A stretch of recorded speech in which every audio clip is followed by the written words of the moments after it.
சாத்திர நூலான சிவஞான சித்தியார் குறித்து பேருரை ஆற்ற இருக்கும் பெருமதிப்பிற்குரிய ஐயா பிரம்மஸ்ரீ திருவையாறு வே ரமணன் ஐயா அவர்களையும் வகுப்பில் கலந்து கொண்டிருக்கும் அடியார்கள் பெருமக்களையும் வரவேற்று மகிழ்கிறேன். சிவ நமங்கையா, திருச்சிற்றம்பலம் ஐயா, திருவடியில வணங்குகிறேன். வகுப்பு ஆரம்பிக்கிறாங்க. திருச்சிற்றம்பலம். நம பார்வதி பதையே, ஹர ஹர மகாதேவா. தென்னாடுடைய சிவனே புற்றி, நாட்டவர்க்கும் இறைவா புற்றி. சித் சபேஷா சிவசிதம்பரம் நம சிவகாமியை ஜெகதம்பிகே.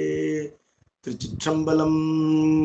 கல்லால் நிழன்மலை வில்லார் அருளிய பொல்லாரினை மலரு நல்லார் புனைவரே. பேசும் பொருளுக்கு இலக்கிதமாம் பெச்சிறந்த மாசில் மணியின் மணி வார்த்தை பேசி பெருந்துறையே என்று பிறப்பறுத்தேன் நல்ல மருந்தின் அடி என் மனத்தே வைத்து. சிற்றம்பலம்.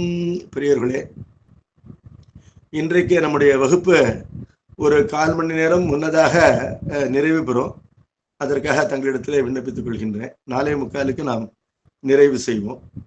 ஆசிரியர் பெருமகனார் அருணந்தி சிவனார் அவருடைய சிவஞான சித்தியாரிலே சுபக்கத்திலே 8வது நூற்பாவினுடைய 2வது அதிகரணம் மன்னும் அருளால் உணர்த்தி என்ற அதிகரணத்தினுடைய விஷயங்களை பார்த்து கொண்டிருக்கிறோம். அதுல அருள் அல்லது தவம் என்பது சரியை கிரியை யோகம் ஞானம் என்று 4 வகைப்படும் என்று விளக்கி, அதிலே சரியை கிரியை யோகம் ஆகிய மார்க்கங்கள், அந்த வழிகளை சொல்லி அவற்றின் பயனாகின்ற சாலோகம் சாமீபம் சாரூபம் ஆகிய பத முக்தி நிலைகளையும் இதுவரையும் விளக்கிவிட்டார். இப்பொழுது 22வது பாடலிலே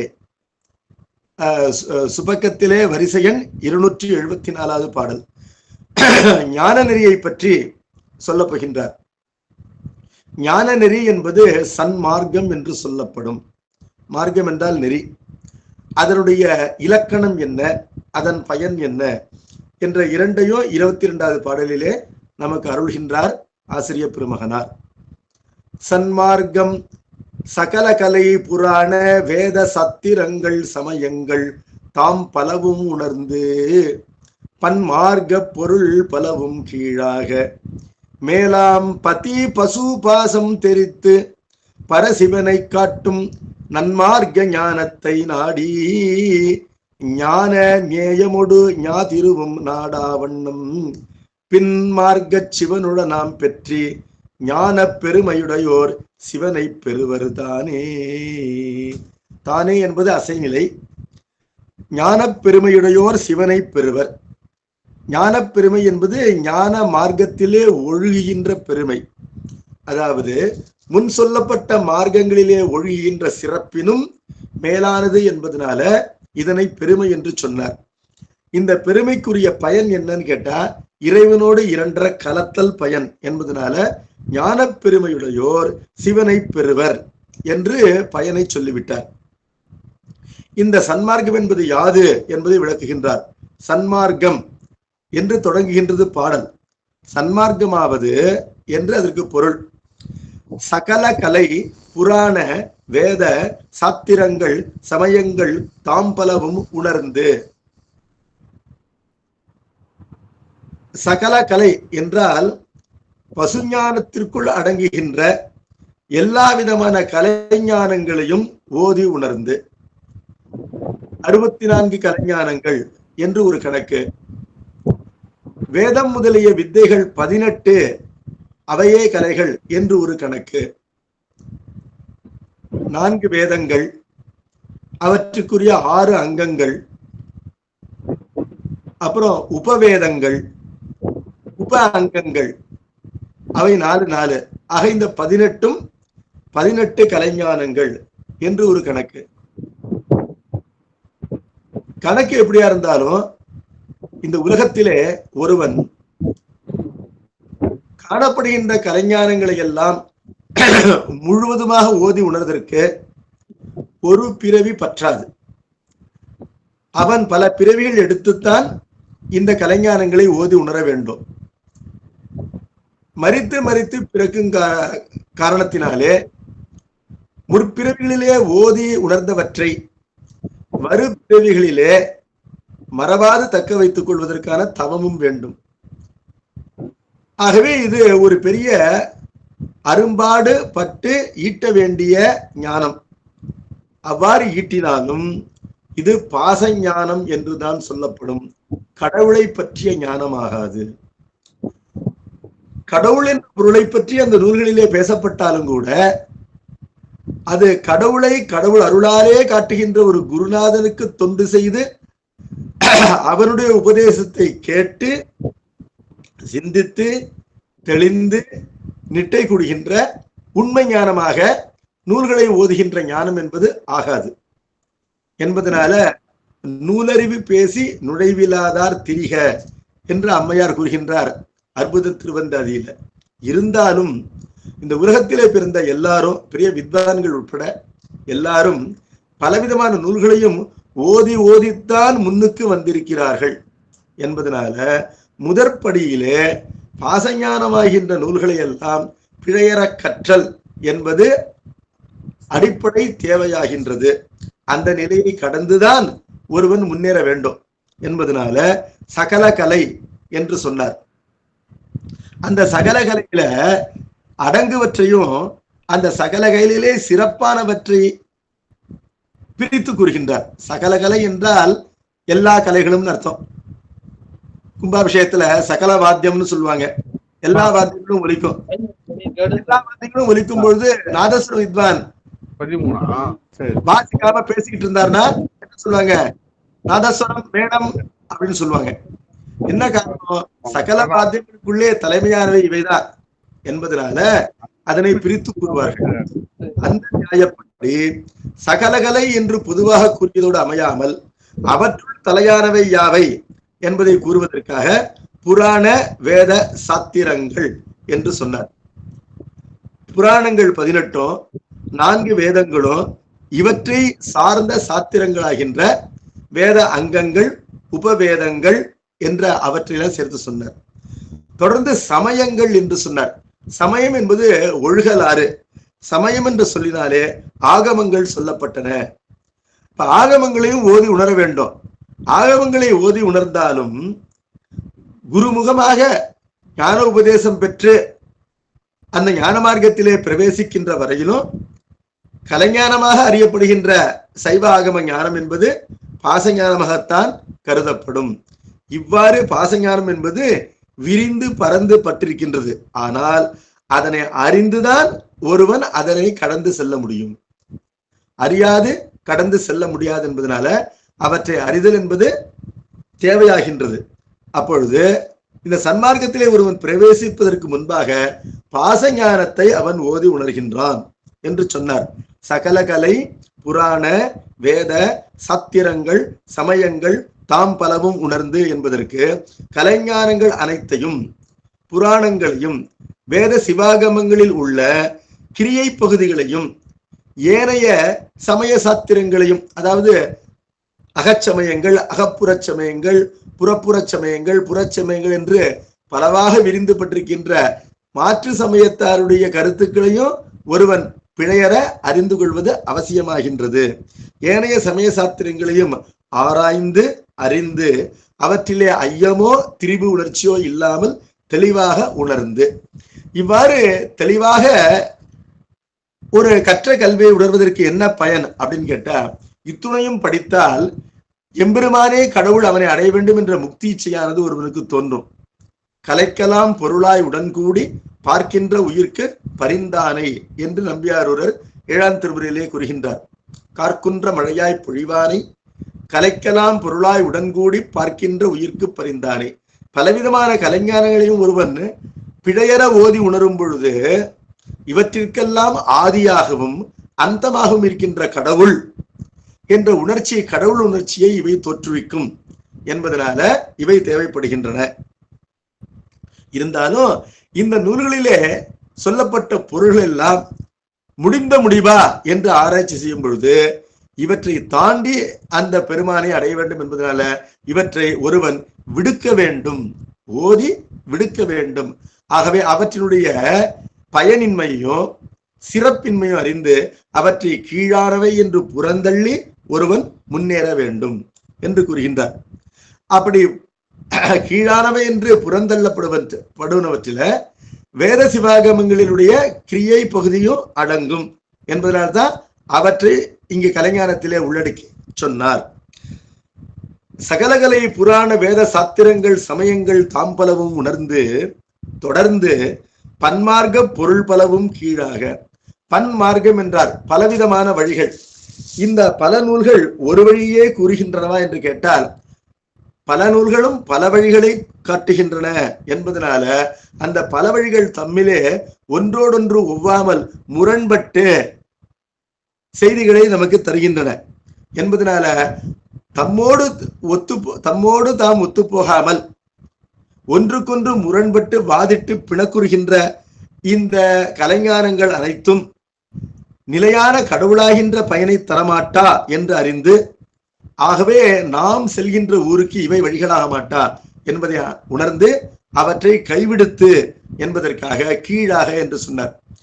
அதாவது ஒருவன் ஓதுகின்ற நிலையிலே ஒருவன் உள்ளத்தால் தான் அவற்றை அறிகின்றான் என்பதனால கைவிடுத்து என்பது உள்ளத்தளவிலே அவை பயனற்றவை என்று உள்ளத்தை நீக்கிக் கொள்ளுதான். அது அவை கீழானவை என்ற எண்ணத்தினாலே அவற்றிலிருந்து விலகி என்ற பொருளிலே வருகின்றது.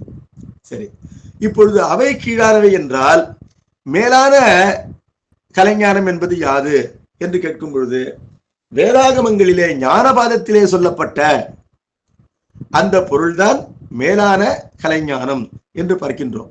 கலைஞானத்தை ஓதிய ஒருவன் அவை கீழானவை என்று ஒதுக்குகின்ற காரணத்தினாலே இதுவரையும் ஓதப்பட்ட அந்த கலைஞானம் என்பது பாசஞானம் என்பதனால அது கீழானது என்று விளக்கப்பட்டது. இப்பொழுது கலைஞானத்திலேயே உயர்ந்த ஞானம் உண்டு. அது முப்பொருள்களை உணர்த்துகின்ற ஞானம். பதி பசு பாசம் என்ற முப்பொருள் ஞானம், திரிபதார்த்த ஞானம் என்று கூறுவார்கள். அந்த முப்பொருளுடைய தடத்த இலக்கணத்தை கூறுவது மேலான கலைஞானம்.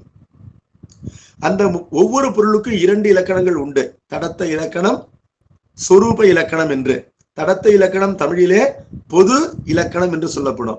சொரூப இலக்கணம் தமிழிலே சிறப்பு இலக்கணம் என்று சொல்லப்படும். அதுதான் உண்மை வடிவம்.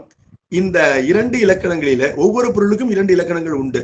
அதுல பதி பசு பாசம் ஆகியவற்றினுடைய தடத்த இலக்கணங்களை இந்த மேலான கலைஞானமானது உணர்த்துகின்றது. அது வேதத்தினுடைய ஞானபாதமாகின்ற உபனிஷதங்களும் ஆகமங்களின் ஞானபாதமாகின்ற சிவஞான போதம் போன்ற நூல்களும் இந்த மேலான கலைஞானத்தை நமக்கு காட்டுகின்றன. அவை எவற்றை காட்டுகின்றன கேட்டா பதிபசு பாசங்களுடைய தடத்த இலக்கணங்களை காட்டுகின்றன. அவை சொரூப இலக்கணத்தை காட்ட மாட்டாவான்னு கேட்டா சொரூப இலக்கணத்தையும் உணர்த்தும். ஆனால் அவ்வாறு உணர்த்துகின்ற நிலையிலே குருமுகமாக அவற்றை கேட்டறிய வேண்டும். தன் முயற்சியினாலே நூலளவிலே அவற்றை அறிதல் என்பது தடத்த இலக்கணத்தை மட்டும்தான் உள்ளவாறு போதிக்கும் என்பதனால்தான் இந்த சிவஞான போதமாகின்ற ஞான நூல் கூட முதல் 6 நூற்பாக்கள் பொது அதிகாரத்திலும் பின் 6 நூற்பாக்கள் சிறப்பு அதிகாரத்திலும் இடம்பெறுகின்றன. அதாவது பொது அதிகாரத்திலே இருக்கின்ற நூற்பாக்களை ஒருவன் குருமுகமாக தீட்சை பெறாமலும் ஓதலாம். ஆனால் 7 முதல் 12 வரை இருக்கின்ற நூற்பாக்களுடைய உண்மை பொருளை உணர வேண்டும் என்றால் அவன் சிவதீட்சை பெற்று குருமுகமாக அவற்றை பாடம் கேட்டல்தான் உண்மையான பலனை தரும் என்ற அந்த வேறுபாட்டினை நாம் உணர வேண்டும். இப்பொழுது மேலான கலைஞானம் என்பது எதை உணர்த்துகின்றது என்று கேட்டால் மேலாம் பதி பசு பாசம் தெரித்து உணரப்பட வேண்டிய பொருள்களுக்குள்ளே மேம்பட்டு உள்ள பொருளாகின்ற பதி அதாவது கடவுள், பசு அதாவது நாம், பாசம் நம்மை பிடித்திருக்கின்ற கட்டு, பாசம் என்றால் கயிறு, அந்த கயிற்றினால் கட்டி போடப்பட்ட பசு போல் நாம் இருக்கின்றோம். இந்த முப்பொருளுடைய தடத்த இலக்கணங்களை உணர்த்தி இவ்வாறு உணர்த்துவதனால முக்தி இச்சை உண்டாகி ஒரு குருநாதனை நாம் அடைந்து அந்த குருநாதன் மூலமாக இதே ஞான நூல்களை பாடம் கேட்கும் பொழுது நமக்கு முப்பொருள்களிலே உயர்ந்த பொருளாகின்ற 3 பொருளும் உண்மையிலே உள்ள பொருள் இருந்தாலும் கூட இந்த 3 பொருள்களிலே பதிக்கு மட்டும்தான் மெய்ப்பொருள் என்று பெயர் இருக்கின்றது. அப்ப ஏனைய 2ம் பொய்ப்பொருளா அப்படின்னா அவை இல்லாத பொருள் என்ற அர்த்தத்தில சொல்லல. எந்நிலையிலும் தன்னுடைய சொரூபம் விகாரத்திற்கு உட்படாமல்,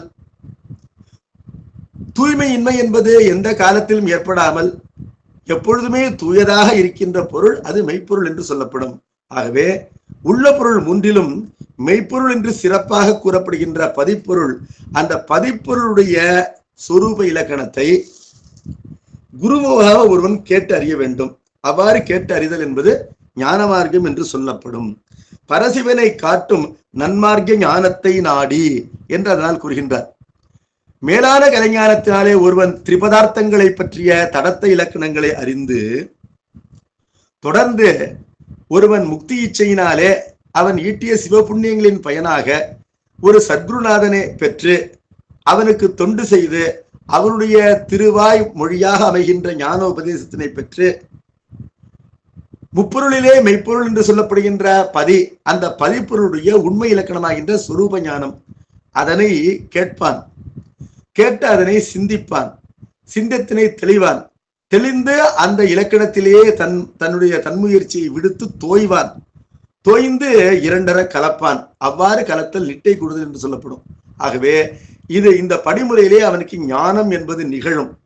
இவ்வாறு நிகழ்கின்ற ஞானம் என்பது இனி வரு பிறவிகள் இல்லாமல் செய்கின்ற ஞானம், பெருமானுடைய திருவடியிலே கூட்டுகின்ற ஞானம் என்பதனால இந்த மார்க்கம் சன்மார்க்கம், நல்வழி என்று சொல்லப்பட்டது. சன்மார்க்கம் என்ற சொல்லுக்கு தமிழிலே பொருள் என்னன்னு கேட்டா நல்வழி. எது நல்வழி? ஞான வழியே நல்வழி. நன்று பெரிதாகும் என்ற தொல்காப்பிய சூத்திரத்தின்படி நன்று என்பது பெருமைக்குரியது என்ற பொருளிலே வருகின்றது. ஆகவே இந்த ஞானம் பெருமைக்குரியதாகும் என்பது பொருள். பரசிவனை காட்டும் நன்மார்க்க ஞானத்தை நாடி முப்பொருளுக்குள்ள பசுவையும் பாசத்தையும் விடுத்து எஞ்சியிருக்கும் பதியின் சொரூப இலக்கணத்தை புலப்படுத்துவதாகிய ஞான சாத்திரங்களை குருவாயிலாக கேட்டதோடு அமையாமல் தொடர்ந்து படிமுறையினாலே கேட்டதை சிந்தித்தல், சிந்தித்ததை தெளிதல், தெளிந்து தோய்வதன் காரணமாக நிட்டை கூடுதல். தோய்தல் நிட்டை கூடுதல் என்பது ஒன்றுதான். தோய்ந்து மீண்டு வாராதிருத்தல் என்பது நிட்டை கூடுதல் ஆகும். தோய்ந்து மீண்டு விடக்கூடாது. தோய்ந்தபடியே இருக்க வேண்டும். சிந்தித்து தெளிந்த அந்த பொருளிலே ஒருவன் தோய்ந்த வண்ணமே இருப்பான் என்று சொன்னால் அந்த உரைப்பினாலே அவனுக்கு நிட்டை கூடிவிட்டது என்பது பொருள். அந்த நிட்டை கலையாது இருக்கின்ற தவத்தினை அவன் செய்திருக்க வேண்டும். கலைந்தால் மீண்டும் நிட்டை கூடுவதற்கு அவன் முயற்சி செய்ய வேண்டும். இவ்வாறு உடம்பிலே உயிர் வாழ்கின்ற நிலையிலேயே அவன் அந்த ஞானத்தை ஈட்ட வேண்டும். ஈட்டிய நிலையிலே நிட்டை கூடியபடியே அவன் உயிர் பிரிந்தது என்று சொன்னால் அது மீண்டும் பிறவாது என்று ஞான நூல்களிலே சொல்லப்பட்டிருக்கின்றது. சரி, இவ்வாறு நிட்டை கூடும் பொழுது அவன் இதுவரையிலும் அறிந்திருக்கின்ற ஞானங்கள் இரண்டு. ஒன்று பாசஞானம், இன்னொன்று பசுஞானம். இந்த பாசஞானத்தை பொறுத்தவரையிலும் அங்கு திரிபுடி என்ற நிலை நிகழ்ந்தது. திரிபுடி என்றால் முப்பொருள்கள் காணப்படும் நிலை என்பது பொருள். புட்டி என்பதற்கு டயர் என்று ஆங்கிலத்தில் சொல்றோம் இல்லையோ, மூன்று நிலைப்பாடுகள். என்ன நிலைப்பாடுகள்? இப்பொழுது நான் உங்களுக்கு இந்த பாடத்தை கூறிக்கொண்டிருக்கின்றேன். ஆகவே கூறுவோன் என்று ஒருவன் இருக்கின்றான். நீங்கள் இந்த பாடத்தை கேட்டுக்கொண்டிருக்கிறீர்கள். ஆகவே கேட்போர் என்று இன்னொரு நிலை இருக்கின்றது. இப்பொழுது நான் சும்மா இல்லாமல் கூறிக்கொண்டிருக்கின்றேன் என்பதனால அந்த கூற்று என்று ஒன்று இருக்கின்றது. கூற்று என்ற ஒன்று என்னால் கூறப்பட்டு உங்களால் கேட்கப்படுகின்றது என்பதனால ஒரு நிகழ்ச்சி நடக்கும் பொழுது, ஒரு ஞானம் விளையும் பொழுது அது மூன்று படித்தரங்களிலே தான் நிகழும். அதாவது சொல்லப்படுகின்ற செய்தி என்ற ஒன்று, அதை சொல்வோன் என்பவன் ஒருவன், கேட்போன் என்பவர் மூன்றாமவர். ஆகவே இதைதான் திரிபுடி என்று சொல்வார்கள். இது பாசஞானத்திற்கு பொருந்தும். இதுவரையும் ஓதிய எல்லா கலைஞானங்களிலும் இந்த திரிபுடி என்பது இருந்தது. காண்பவன், காட்சி, காணப்படும் பொருள். உண்பவன், உண்ணப்படும் பொருள், உண்ணுதல் என்ற செய்கை. இவ்வாறு இந்த திரிபுடி என்பது எல்லா இடத்திலும் நிகழும், எல்லா அனுபவங்களிலும் நிகழும். கல்வி கற்றல் என்பதும் ஒரு அனுபவம் தான், உலகியல் அனுபவம் தான் என்பதனால அதிலும் திரிபுடி என்பது நிகழும். ஆனால் பெருமானுடைய சிறப்பு இலக்கணத்தை குருமுகா ஒருவன் கேட்டு சிந்தித்து தெளிந்து நிட்டை கூடுகின்ற நிலையிலே இந்த திரிபுடி என்பது நிகழாது நின்று போகும்.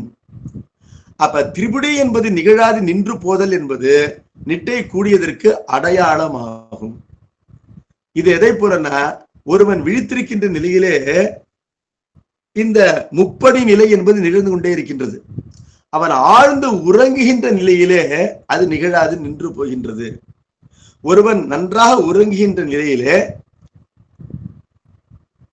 உறங்குகின்றவன் என்பதோ உறக்கம் என்பதோ அவனை ஒருவன் உறங்கச் செய்திருக்கின்றான். கடவுள்தான் உயிர்களை உறங்கச் செய்கின்றார் என்று வேதத்திலே வருகின்றது.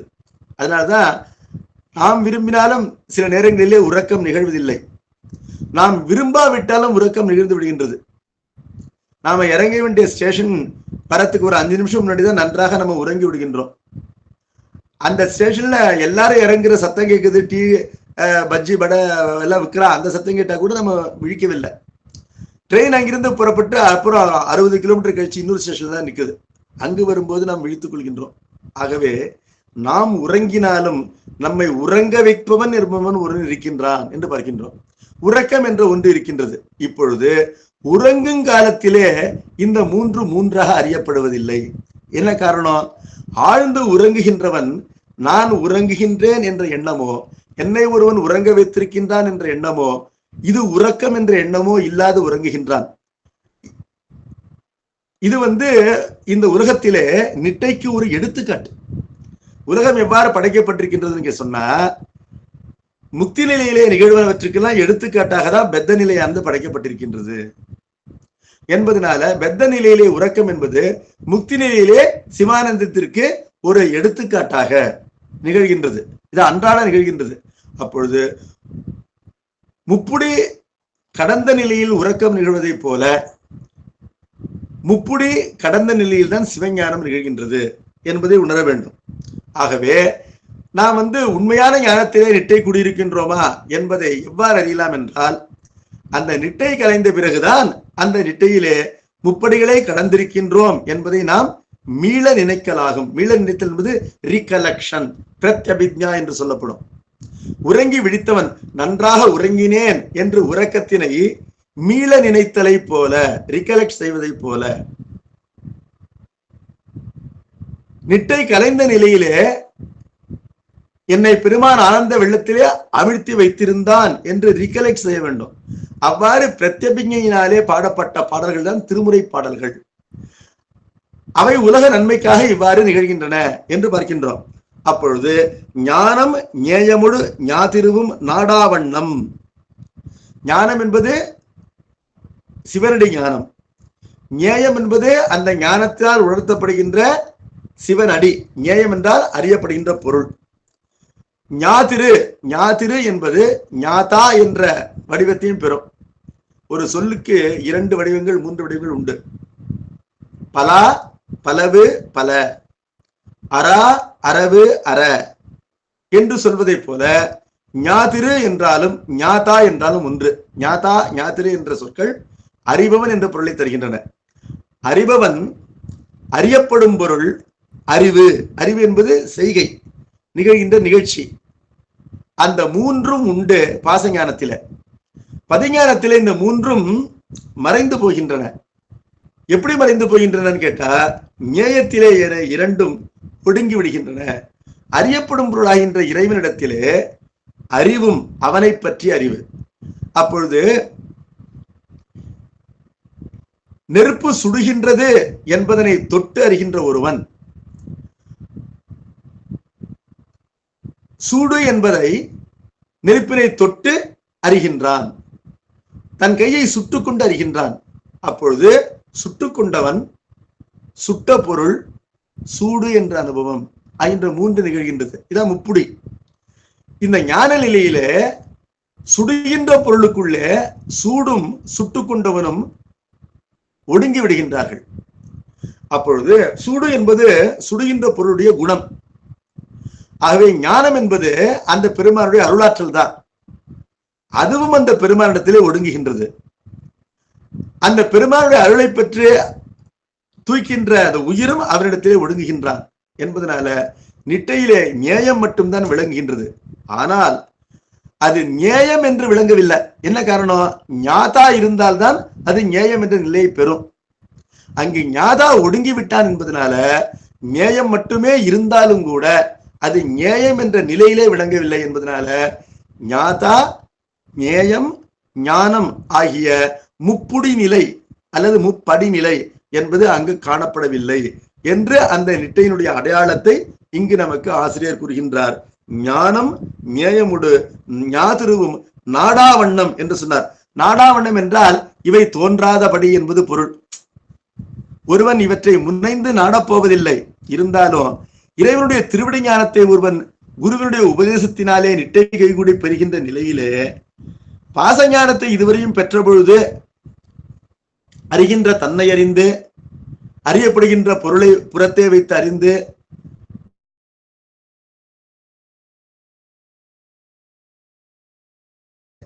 ஒழுகிய வண்ணம் இப்பொழுது இந்த ஞான நிகழ்ச்சி நிகழவில்லை என்பதனால இந்த மூன்றும் தோன்றவில்லை என்பதைத்தான் நாடா வண்ணம் என்று கூறுகின்றார். ஆகவே இந்த மூன்றும் தோன்றாத வண்ணம் கடந்து சென்று பின்மார்க்க சிவனுடனாம் பெற்றி, பின் என்பது பிறகு என்ற பொருளிலே வரல, பின்னுதல் என்ற பொருளிலே வருகின்றது. பின்னுதல் என்பது ஒரு தொழிற்பெயர். அது கல் என்ற தொழிற்பெயரை விட்டுவிட்டு ஊ என்ற எழுத்துச்சாரியும் விட்டுவிட்டு பின் என்ற முதல் நிலையாக நிற்கின்றது. பின் என்றால் பின்னுதல், பிழைதல், கலத்தல் என்ற பொருளிலே வருகின்றது. இப்பொழுது குருமுகமாக ஞானத்தினை கேட்டு சிந்தித்து தெளிந்து நிட்டை கைகூடுகின்ற நிலையிலே அந்த நிட்டை எவ்வாறு கைகூடுகின்றது என்று கேட்டால், பெருமான் தன் பேரருளினாலே இந்த உயிரோடு தான் பின்னுதலினாலே நிகழ்கின்றது. கடற்கரையிலே இருக்கின்ற ஒருவன் விளையாடி கொண்டிருக்கின்றான். அவன் கடலுக்குள் சென்று விட்டான் என்று சொன்னால் ஒரு அலை வந்து அவனை இழுத்து கொண்டு போய்விட்டது என்பது பொருள். இவனாக சென்றான் என்றால் இவன் மீண்டு வருவான். ஒரு பேரலை வந்து இவனை இழுத்து கொண்டு போய்விட்டது என்று சொன்னால் இவன் மீண்டு வருவதற்கு வாய்ப்பு இல்லை. மீண்டு வரலாம், அந்த அலையை கொண்டு வந்து கரையிலே கக்கினால். அதே போல நிட்டை கூடி இவர் மீண்டு வருதல் என்பது இறைவனுடைய அருளினாலே நிகழும். அவ்வாறு நிட்டை கைகூடி மீண்டு உலக உணர்ச்சிக்கு வந்தவர்கள் தான் ஈஸ்வர கோடிகள் என்று பெயர் என்று குருதேவர் ராமகிருஷ்ண சொல்றாரு.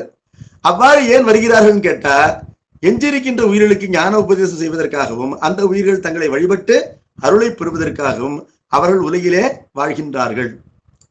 இணங்கத்தன் சீரடியார் கூட்டமும் வைத்து என்ற திருவாசகத்திற்கு இதுதான் பொருள். இறைவன் தன்னுடைய திருவிடை ஞானத்தை பெற்றிருக்கின்ற மேலான ஞானிகளை உலகிலே வாழ விடுகின்றான். அவ்வாறு வாழ விடுவதற்கான காரணம் என்னன்னா, ஏனைய உயிர்களை காப்பதற்காக இந்த ஞானியர் பெருமக்களை உலகிலே விட்டு வைத்திருக்கின்றான். ஆகவே இப்பொழுது ஒரு சுனாமி வந்து கரையிலே இருக்கின்ற மனிதனை இழுத்து கொண்டு போவதை போல ஞானத்தினுடைய வாயிலே இருக்கின்ற ஒரு உயிரை, வாயில் என்பது ஒரு வீட்டினுடைய வாசல் போன்றது, த்ரெஷ்ஹோல்ட் என்று சொல்வார்கள் ஆங்கிலத்தில். ரோட்டிலே நடக்கின்ற ஒருவன் வீட்டினை பார்த்து வீட்டு வாசலுக்கு வந்து விட்டான். ரோடு என்பது சம்சார வாழ்க்கை, வீடு என்பது முக்தி நிலை. இரண்டிற்கும் இடைப்பட்ட நிலைதான் வீட்டினுடைய வாயில். அந்த வாயிலை போல அமைவது ஞான மார்க்கம். அந்த மார்க்கத்திலே இருக்கின்ற ஒருவனை வீட்டுக்குள்ளே இருப்பவர் அழைத்துக் கொள்வதை போல கடவுள் அழைத்துக் கொள்கின்றான் என்பதனால இந்த முக்தியை கடவுளே நல்குகின்றான் என்ற எண்ணத்திலே பின் சிவன் என்று வருகின்றது. அதாவது இந்த உயிரோடு தன்னை பிணைத்துக் கொள்கின்ற சிவன், உயிரினை தனக்குள்ளே வாங்கி கொண்டு வெளியிலே விடாதிருக்கின்ற கடவுள். அதுதான் இரண்டரை கலத்தல். ஆகவே பின்மார்க்க சிவனுடனாம் பெற்றி, பெற்றி என்றால் நிலை, தன்மை. பின்மார்க்கம் என்ற இடத்திலே மார்க்கம் என்ற சொல்லு அது பொருளற்ற ஒரு சொல். அதனை இடைப்பிறவரல் என்று இலக்கணம் கூறும். அதாவது சன்மார்க்கம், பன்மார்க்கம், நன்மார்க்கம் என்று முதல் 3 அடிகளிலே சொல்லப்பட்ட அந்த தொடருக்கு எதுகை பொருத்தம் கருதி பின்மார்க்கம் என்ற சொல் பயன்பட்டிருக்கின்றது. இந்த இடத்திலே மார்க்கம் என்பதற்கு பொருள் ஒன்றும் இல்லை. பின் சிவனுடனாம் பெற்றி என்று அன்வயப்படுத்திக் கொள்ள வேண்டும். இந்த உயிரினை தன்னோடு அத்விதமாக இரண்டரை கலந்து வாங்கிக் கொள்கின்ற, உயிரோடு தன்னை பிணைத்துக் கொள்கின்ற இயல்பு உடைய அந்த இயல்பு இறைவனிடத்தில் இருக்கின்றது. எப்படின்னு கேட்டா, ஜுவாலை விட்டு பிரகாசிக்கின்ற ஒரு நெருப்பு, அந்த நெருப்புக்கு அருகிலே எரிகின்ற தன்மை கொண்ட ஒரு பொருள், அது எரி துரும்பு. அந்த துரும்பினை வைத்தால் நெருப்பிலே போய் போடணுங்கிறது இல்லை, ஒரு ப்ராக்சிமிட்டி, அருகிலே வைத்தால் போதும். நெருப்பிற்கு 7 நாக்குகள் உண்டு என்று வேதம் கூறுகின்றது. அப்படி இருக்கும்போது அது என்ன பண்ணும்? ஒரு நாக்கினை நீட்டி அருகிலே இருக்கின்ற பொருளை இழுத்து கொள்ளும். நெருப்புக்கு பக்கத்தாப்புல கற்பூரம் வச்சீங்கன்னா அது தானா பிடிச்சுக்கிட்டு எரியுது. எப்படி எரியுது? நெருப்பு அதை தொடுது, நெருப்பே போய் தொடும், தொட்டு அதனை இழுத்துக்கொள்ளும். அதை போல இறைவனை அடைகின்ற பக்குவத்தை பெற்றிருக்கின்ற உயிரினை இறைவன் அடைகின்றான், தான் இழுத்துக் கொள்கின்றான் என்பதை காட்டுவதற்காக பின் சிவன் என்று சொன்னார்.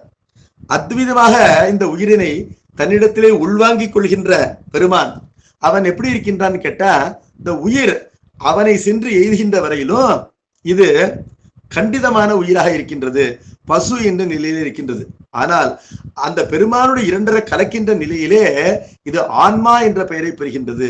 ஆன்மா என்ற சொல்லுக்கு அகண்டமானது என்பது பொருள். ஆகவே முக்தி நிலையை பெறுகின்ற உயிர்கள் மட்டும்தான் ஆன்மாக்கள் என்று சொல்வதற்கு உண்மையிலே உரிமை படைத்தவர்கள். அப்பொழுது இது அந்த பெரிய வெளியிலே சென்று கலக்கின்றது. பெருமான் எப்படிப்பட்டவன் என்றால் அவன் அகண்டாகார சச்சிதானந்த வடிவினன். அகண்டம் என்றால் கண்டிக்கப்படாதது, உறுப்புகளாக வெட்டப்படாதது, இம்பார்டைட் என்று ஆங்கிலத்தில் கூறுவார்கள். இதுக்கு காலை, இது கையை என்று அறிய முடியாது. அந்த பொருளிடத்தில் இது வடக்கு தெற்கு கிழக்கு மேற்கு என்று திசை அறிய முடியாது. அந்த பொருளுக்கு உள்வெளி என்று கூட அறிய முடியாது. அது எல்லாவிடத்தும் யாண்டுமாகி இருக்கின்ற ஒரு பொருள். ஆகவே எவ்விடத்தும் ஒரே சுவை கொண்டதாக, அகண்ட ஆகாரம் என்றால் வடிவம், அகண்ட வடிவம் கொண்டதாக இருக்கும். அதாவது துண்டிக்கப்படாத வடிவம் கொண்டதாக இருக்கும். ஏக ரசமாக இருக்கும். எல்லாவிடத்திலும் அது இன்ப வடிவமாகவே இருக்கும். அது வெந்தும் வேகாததை போல் இருக்காது, இனிப்பும் கசப்புமாக இருக்காது. அது சச்சிதானந்தமாக யாண்டும் இருக்கும். அந்த பொருளிடத்திலே இந்த உயிரானது சென்று இரண்டரை கலக்கும் பொழுது இது ஆன்மா, முக்தான்மா என்ற பெயரினை பெறுகின்றது. அது அந்த நிட்டையினுடைய வடிவம் அப்படிப்பட்டது என்று கூறப்படுகின்றார். இந்த நிலைக்கு சென்று உயிரானது பெருமானுடைய திருவடியிலே இரண்டரை கலக்கின்ற காரணத்தினாலே அது மீண்டும் அந்த நிட்டை கலைந்து உலக உணர்வுக்கு வந்தாலும் கூட அது ஜீவன் முக்தனாக வாழ்ந்திருந்து உடம்பிலிருந்து உயிர் பிரிகின்ற நிலையில, உடம்பிலிருந்து உயிர் எப்பொழுது பிரியும்? இந்த உடம்பிலே உயிர் வாழ வேண்டிய அந்த பிராரப்த வினையானது எஞ்சி இருக்கின்ற வரையிலும் உயிர் வாழும். அது நின்று போகின்ற நிலையிலே உடம்பு விழும், உயிர் பிரியும். பிரிகின்ற உயிரானது பெருமான் திருவடியிலே கலக்கமே அல்லாமல் மீண்டும் பிறக்காது.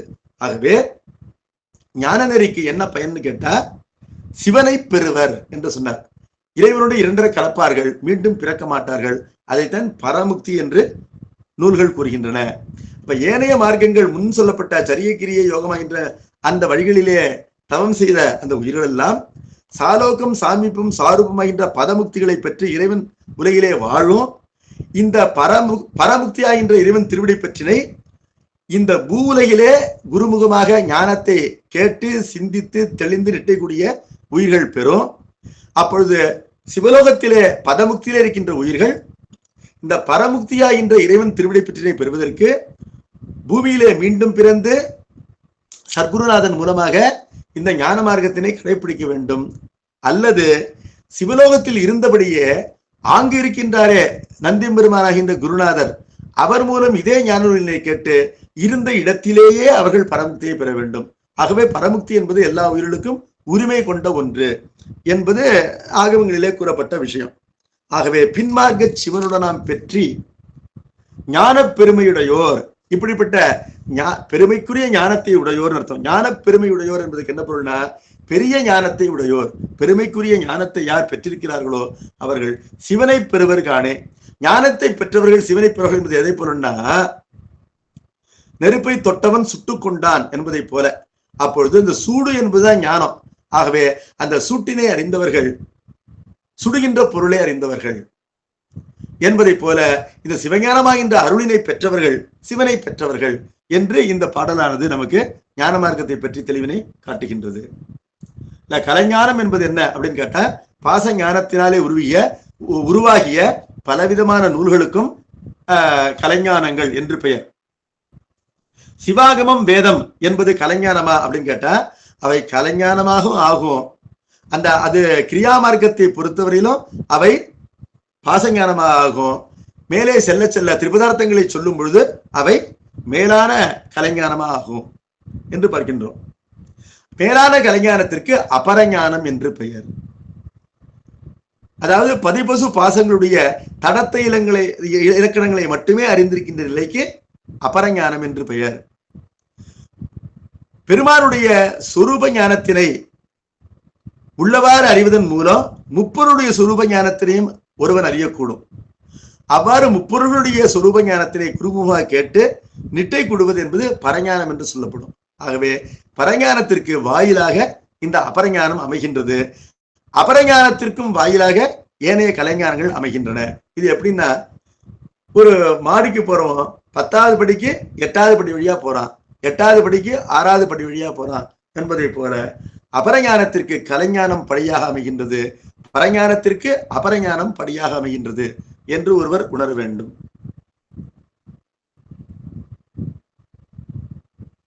ஞானம் என்ற சொல் ஞான நூல்களை இங்கு குறிக்கின்றது, அனுபவ ஞானத்தையும் குறிக்கின்றது. ஞானம் என்ற சொல் ஞான நூல்களை குறிக்கும் பொழுது பிழையற அந்த ஞான நூல்களுடைய பொருளை ஒருவன் உள்ளத்திலே வாங்கிக் கொள்ளுதல், அது அபரஞானம் பெரு. ஏன்னா ஒரு நூலை படிப்பதனாலேயே ஞானம் உண்டாகிவிடாது. அந்த நூலினை படித்து அதிலே சொல்லப்பட்ட பொருளை உள்ளவாறு அறிந்தால்தான் அந்த ஞானமாகும். அதிலே ஐயமோ திரிபு உணர்ச்சியோ அது அந்த ஒரு பொருளுடைய இலக்கணத்தை சொல்லுவதற்கு விபரீதமாகவோ ஒருவர் தன்னுடைய தவ குறைவினாலே அந்த நூல்களை ஓதி அறிவார்கள் என்று சொன்னால் அவையெல்லாம் ஞானமாக மாட்டார்.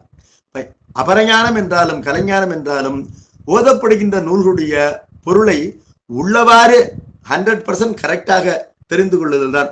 ஆகவே ஞானம் என்பது இந்த ஞான நூல் கல்வியையும் குறிக்கும், ஞான அனுபவத்தையும் குறிக்கும். இப்ப ஏன் இப்படி குறிக்குதுன்னு கேட்டா, ஆகாயத்திலே அருந்ததி என்று ஒரு நட்சத்திரம் இருக்கின்றது. அந்த அருந்ததியை பார்க்க சொல்வார்கள் திருமண நாளன்று மணப்பெண்ணை. ஏன்னா அருந்ததியின் போல் கற்பே சிறந்தவள், கற்பு கரசி. அவளை நம்முடைய திருமண நாள் என்று பார்ப்பதனால இந்த பெண்ணானவள் தன் மனம் கலையாமல் கணவனிடத்திலே பேரன்பு கொண்டு அவனுக்கு தொண்டு செய்து அவன் விருப்பப்படி வாழ்கின்ற ஒரு தவ வாழ்க்கை. கற்பிற் சிறந்தது வேறொன்றுமே இல்லை. ஆகவே அந்த கற்பினரியை இவள் பெறுவாள் அந்த அருந்ததியை தரிசனம் பண்ற ஒரு புண்ணியத்தினால. இரவு நேரத்துல அந்த விண்ணிலே அருந்ததியை பார்க்கும்போது அருந்ததி மிக சின்னதாக தெரியும் என்பதனால அருந்ததியை அறிவிப்பதற்கு பக்கத்திலே இருக்கின்ற சப்தரிஷி என்ற அந்த நட்சத்திர கூட்டத்தை காட்டுவார்கள். அது ஒன்றுக்கு ஒன்று அருகிலே 7 நட்சத்திரங்கள் இருக்கும். அவை கோடிட்டு காட்டப்படும்படியா இருக்கும். ஒரு கோலம் போட்டுலாம் அந்த நட்சத்திரங்களை வைத்துக்கொண்டு அவை பளிச்சென்று தெரியும். இப்பொழுது அருகிலே இருக்கின்ற பளிச்சென்று தெரிகின்ற அந்த விண்மீன்களை காட்டி அவற்றை பார்த்து அதற்கு அருகிலே உடனே தெரியாமல் கூர்ந்து கவனித்தால் மட்டும்தான் அறியப்படுகின்ற 8வதாக ஒரு நட்சத்திரம் இருக்கின்றது பார் என்று கூர்ந்து பார்க்க வைத்து அதுதான் அருந்ததி என்று காட்டுவார்கள். இதற்கு தூல அருந்ததியின் நியாயம் என்று பெயர். அருந்ததியை காட்டுவதற்கு நேரடியாகவே அருந்ததியை காட்டலாமே என்று சொன்னால், அவ்வாறு காட்டினால் நீண்ட நேரம் பார் பார் என்று சொன்னால் நமக்கு அதை பார்க்க முடியாது. ஏன்னா அது கண்ணுக்கு தெரியாது. அப்பொழுது தெளிவாக தெரிகின்ற அந்த சப்தரிஷி கூட்டத்தை காட்டி, ஏன்னா அவையெல்லாம் ஒன்றுக்கொன்று அருகிலே இருக்கின்ற 7 நட்சத்திரங்கள், அதை எளிதிலே ஒருவன் உணரலாம். அவற்றை காட்டி அவற்றை கண்ட பிறகு சற்றே அவற்றிற்கு அருகிலே உன் கண்ணை கொண்டு வா, முன்னர் காணப்படாது இருந்த இந்த அருந்ததி இப்பொழுது காணப்படும் என்று சொல்வதன் மூலம் ஒருவர் அருந்ததியை காண்பார்கள். இவ்வாறு காட்டுகின்ற முறையிலே தான் ஞான நூல்கள் எல்லாம் இறைவனை உணர்த்துகின்றன. எந்த ஞான நூலும் நேரடியாக இறைவனை உணர்த்தி விடாது. அது தூல அருந்ததி நியாயப்படிதான் உணர்த்தும் என்பதனால இந்த ஓதிய கலைஞானத்தோடு ஒருவன் நில்லாமல் இந்த கலைஞானம் கீழானது என்றதை விடுத்து அருந்ததியை காண்கின்ற பொழுது ஒருவன் சப்தரிஷி கூட்டத்தினை கண்டுதான் அருந்ததிக்கு வருகின்றான் என்று சொன்னா கூட அருந்ததியை காண்கின்ற நிலையிலே அந்த சப்தரிஷி கூட்டத்தினுடைய காட்சியிலிருந்து தன்னை பிரித்துக் கொள்கின்றான். பார்த்தது போதும் என்று கைவிட்டுறான். பார்த்தது போதும் என்று கைவிடவில்லை என்றால் தொடர்ந்து சப்தரிஷி கூட்டத்தை தான் பார்த்து கொண்டிருப்பான், அருந்ததியை பார்க்க மாட்டான் என்பதனால அருந்ததியை பார்ப்பதற்கு அவை துணை செய்தாலும் கூட அருந்ததியை பார்க்கின்ற நிலையிலே அவை நின்று போகின்றன என்பதனால கலைஞானத்தை விடுத்து அபரஞானத்தையும் விடுத்து மேலான பரஞானத்தை ஒருவன் குருமுகமாக பெறுகின்றான். ஆகவே குருமுகமாக பெறுகின்ற ஞானத்தையும் ஞானம் என்ற சொல் உணர்த்தும். அந்த ஞானத்திற்கு வாயிலாக அமைகின்ற பிழையற ஞான நூல்களை ஓதுகின்ற அந்த பயிற்சியையும் ஞானம் என்ற அந்த சொல்லானது உணர்த்தும். இப்படி ஒருவன் ஞான மார்க்கத்திலே செல்ல வேண்டும் இறைவன் அருளினாலே என்பதை இந்த 22வது பாடலானது நமக்கு கூறுகின்றது. சரி, இந்த ஞான மார்க்கம் என்பது 7 நிலைகளிலே அமையும். இந்த ஞான மார்க்கத்தை ஒருவன் கடைபிடிப்பது என்பதே ஒரு வழிபாடுதான். ஒரு சிவலிங்கத்திலே இறைவனை தியானித்து ஆவாகனம் செய்து பாத்தியமர்க்கியம் ஆச்சமனியம் கொடுத்து அபிஷேகம் செய்து துடைத்து அலங்கரித்து சந்தனமிட்டு பொட்டு வைத்து தூபதீப நைவேத்தியங்கள் செய்து சுற்றி வந்து மந்திரங்கள் சொல்லி விழுந்து வணங்கி இவ்வாறு செய்கின்ற வழிபாடுதான் வழிபாடு என்று கருதக்கூடாது. இந்த ஞான நிலையிலே ஒருவன் இறைவனை தேட ஆரம்பித்து விட்டான் என்றால் இதுவே ஒரு வழிபாடாகும். இந்த வழிபாடு என்பது நிச்சயமாக பிறவாத தன்மையை கொடுக்கக்கூடிய வழிபாடு. ஏனைய வழிபாடுகள் எல்லாம் அவையும் பதமுக்திகளை கொடுத்தாலும் இந்த வழிபாட்டினை அவாவி நிற்கின்றன. அதாவது மீதி இருக்கு, பாக்கி இருக்கு. இந்த பாக்கி இருக்கிற இந்த வழிபாட்டினை செய்யாமல் ஒருவனுக்கு திருவடி பேர் இல்லை என்பதனால் இதனுடைய சிறப்பானது அடுத்த பாடலிலே சொல்லப்படுகின்றது. அடுத்த 2 பாடல்களிலே 22வது பாடலிலே ஞானம் என்பது பொதுப்பட கூறப்பட்டது. ஆனால் அது 7 நிலைகளிலே நிகழும் என்பதை அடுத்த 2 பாடல்கள் கூறுகின்றன. எந்த 7 நிலைகள் அப்படின்னு கேட்டா, ஓதல், ஓதுவித்தல், கேட்பித்தல் என்று 3, தொடர்ந்து குருமுகமாக கேட்டல், சிந்தித்தல், தெளிதல், கிட்டை கூடுதல் என்ற 4. இப்பொழுது ஓதல், ஓதுவித்தல், கேட்பித்தல் என்ற 3ம் குருமுகமாக அன்றியும் ஒருவருடைய சிவ புண்ணியத்தினாலே தன் முயற்சியினாலே நிகழும். சிவபுண்ணிய முதிர்வினாலே ஒரு சர்க்குருநாதன் நமக்கு கிடைத்த பிறகு மீண்டும் அவன் மூலமாக கேட்டல், சிந்தித்தல், தெளிதல், நிட்டை கூடுதலாகின்ற 4ம் நிகழும். ஆகவே பின் சொல்லப்பட்ட 4ம் கேட்டல், சிந்தித்தல், தெளிதல், நிட்டை கூடுதல் 4ம் குருநாதனுடைய அருட்பார்வையின் கீழ் நிகழும். அதாவது ஒரு குழந்தை அம்மா பார்த்துட்டு இருக்கும்போது விளையாடுற மாதிரி, அது சேஃப். அம்மா இல்லாத இடத்துல ஒரு குழந்தை தானாவே விளையாடுது அப்படிங்கிறது முன் சொன்ன நிலை. அம்மாவை போன்றவன் குருநாதன். ஆகவே இந்த 7 நிலைகளிலே ஞான மார்க்கம் என்பது படிப்படியாக நிகழும் என்பதை கூறுகின்றார் 23 மற்றும் 24வது பாடல்களிலே. 23வது பாடலை தொடங்குவோம். ஞான நூல் தனை ஓதல், ஓதுவித்தல், நற்பொருளை கேட்பித்தல், தான் கேட்டல், நன்றா இனமிலா பொருளதனை சிந்தித்தல், 5ம் இறைவனடி அடைவிக்கும் எழில்ஞான பூசை. நான் 7ஆக சொன்னேன். 2 பாடலுடைய கருத்தையும் உள்வாங்கிக் கொண்டு இங்கு 5ஆக சொல்கின்றார். 5ஆக சொன்னாலும் இது உண்மையிலே 7 தான். இங்கு சொல்லப்படுகின்ற 5 என்னன்னு கேட்டா, ஞான நூல் தனை ஓதல். ஓதல் என்றால் கற்றல் என்பது பொருள். பயிலுதல் என்பதைத்தான் தமிழிலே ஓதல் என்று கூறுகிறார்கள். பாராயணம் செய்தல் என்ற பொருளிலே சொல்லவில்லை. ஓதாது ஒரு நாளும் இருக்க வேண்டாம் அப்படின்னு சொல்றான்னு அர்த்தம். ஒரு நாளும் ஸ்கூலுக்கு லீவ் போடக்கூடாது. அன்றாடம் நூல்களை ஒருவன் கற்க வேண்டும். அரை மணி நேரமாவது கற்க வேண்டும். ஸ்கூல் ஹாலிடேஸ் விட்டா கூட புத்தகத்தை எடுத்து வச்சுக்கிட்டு நல்ல கருத்து பிள்ளைங்கிறது படிக்கும். ஒரு நாளும் படிக்காம இருக்கக்கூடாதுங்கிறதுக்காக. ஆகவே இந்த நூற்கல்வி என்பது ஓதல் என்று சொல்லப்படுகின்றது. ஓதல் என்ற சொல்லுக்கு நூல் பயிரல் என்பது பொருள். ஆகவே ஓதல், ஓதுவித்தல், நற்பொருளை கேட்பித்தல், தான் ஓதுதல். ஓதுவித்தல் என்பது கற்பித்தல். ஏன் இது அவசியமாகின்றது அப்படின்னு கேட்டா, இப்ப நான் சிவஞான போதம் படிச்சுட்டு உங்களுக்கு சொல்றேன். உங்களுக்கு சொல்லுவதனால்தான் நான் நன்றாக அறிகின்றேன். இதுதான் உண்மை. இப்ப ஏன் நான் சொல்றதை கேட்கிற நீங்க புரிஞ்சுக்கிறீங்களோ இல்லையோ, உங்களுக்கு சொல்வதனாலேயே எனக்கு ஒரு தெளிவு உண்டாகின்றது. ஆகவே ஒருவர் தான் அறிந்ததை பிறருக்கு எடுத்து சொல்ல வேண்டியது கடமையாகின்றது. அது இருவருக்கும் பயன் விளைவிப்பதாகும். கேட்பவருக்கு புதிதாக ஒன்றை கேட்கின்ற பயன். அவர் பல புத்தகங்களை படிச்சுட்டு வராம சிம்பிளா ஒரு 10 நிமிஷத்திலேயே இவர் படிச்ச நூல்களுடைய சாரத்தை இவர் அறிந்து வைத்திருப்பதை உணர்கின்றார் என்பது அவருக்கு ஒரு போனஸ். ஆனால் கூறுபவனுக்கும் அதுல பயன் இருக்கின்றது. என்னன்னு கேட்டா, தான் அறிந்ததையே செம்மையாக அறிதல் என்பது பயன். ஆகவே ஓதல், ஓதுவித்தல், தான் கற்றல், பிறருக்கு கற்பித்தல், பிறகு நற்பொருளை கேட்பித்தல் என்றார். இப்போது நான் உங்களுக்கு சொல்றேன் இல்லையா, சொல்லுவதனால எனக்கு தெளிவு பிறக்கின்றது. அந்த தெளிவுக்கு நற்பொருள் என்று பெயர். அந்த தெளிவினை மீண்டும் இன்னொருவருக்கு போதித்தல். இப்ப முன்னால் போதித்தவருக்கு நம்மினும் அவர் தகுதி குறைந்தவர் என்பதனால நாம் கற்ற கல்வியை போதிக்கின்றோம். பிறகு நாம் உணர்ந்து ஒரு தவத்தினாலே உணர்ந்த அந்த நூலினுடைய பொருளையே மேல இருக்கிற பொருள் அல்லது ஆழமான பொருள் உண்மை பொருள். அந்த உண்மை பொருளை நம்மை போலவே கிட்டத்தட்ட தகுதி இருக்கின்ற ஒருவரோட ஷேர் பண்ணிக்கிறோம். அதுதான் நற்பொருளை கேட்பித்தல் என்று பார்க்கின்றோம். ஆகவே ஓதல், ஓதுவித்தல், நற்பொருளை கேட்பித்தல் என்ற மூன்றும் சர்க்குருநாதன் இல்லாமலும் நிகழும். பிறகு சர்க்குருநாதனுடைய சந்நிதியிலே தான் கேட்டல், இதுவரையும் தான் ஓதுவித்து நற்பொருளை கேட்பித்து அடைந்ததினும் மேலான ரகசியமான உண்மை பொருள் அந்த சிவஞான போதத்திற்கு உண்டு. அந்த உண்மை பொருளை தீட்சை பெற்று குருமுகமாகத்தான் கேட்க வேண்டும், அஞ்செழுத்திலே வைத்து கேட்க வேண்டும் என்று அந்த தீட்சையினாலே கேட்டல், அது சிரவணம் என்று சொல்லப்படும் கேட்டல். பிறகு நன்றா இணைமிலா பொருளதனை சிந்தித்தல், கேட்டதனை தான் தனிமையிலே இருந்து சிந்திக்க வேண்டும், மெடிடேட் பண்ணணும், சிந்தித்து இந்த ஐந்தும் இறைவனுடைய அறிவிக்கும் விஞ்ஞான பொசின்னு சொன்னார். 5 என்று இங்கு சொன்னாலும் கூட இன்னும் 2 எஞ்சிருக்கின்றன. அவை என்னன்னா, சிந்தித்ததை தெளிதல், தெளிந்த பிறகு நிட்டை கொடுதல்.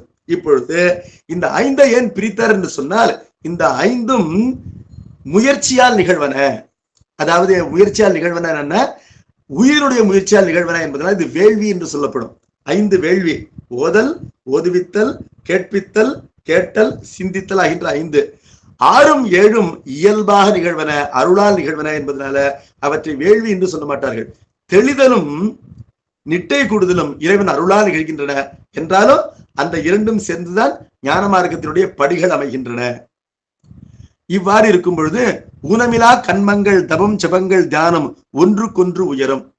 இவ்வாறு இருக்கும் பொழுது இந்த ஞானத்திற்கு துணை செய்வனமாக இருக்கின்ற கிரியா மார்க்கங்களும் தவமும் ஜபங்களும் தியானமும் ஒன்றுக்கொன்று உயரும், ஒன்றை விட ஒன்று உயர்ந்த நிலையிலே இருப்பவை. இவை ஊட்டுவது போகம். இவையெல்லாம் சரியை கிரியை யோகத்திலே அடங்கி போகின்றன. எவை? கண்மங்கள், தவங்கள், ஜபங்கள், தியானம் என்பவை. ஆகவே இவையெல்லாம் பதமுக்திகளை தரும். ஆனவையான் மேலான ஞானத்தால் அரணை அரிச்சிப்பர் வீடெய்து அறிந்தோர் எல்லாம். வீடு எய்துகின்ற அந்த முறையினை அறிந்திருக்கின்ற மேலான தகுதி படைத்தவர்கள் எல்லாரும் பெருமைக்குரிய ஞானத்தினாலேயே இறைவனை பூசிப்பார்கள். இப்ப ஞான மார்க்கத்திலே ஒருவன் ஒழுகுவது என்பதே இறைவனுடைய பூசையாகும் என்று சொன்னார். இந்த பாடலை நாம் முழுவதுமாக விளக்கவில்லை, இதை அடுத்த பாடலோடு சேர்த்துதான் படிக்க வேண்டும் என்பதனால வருகின்ற வகுப்பிலே படிப்போம். நம பார்வதி பதையே ஹரஹர மகாதேவா சித் சபேஷா சிவசிதம்பரம். திருச்சிற்றம்பலம். திருச்சிற்றம்பலம்.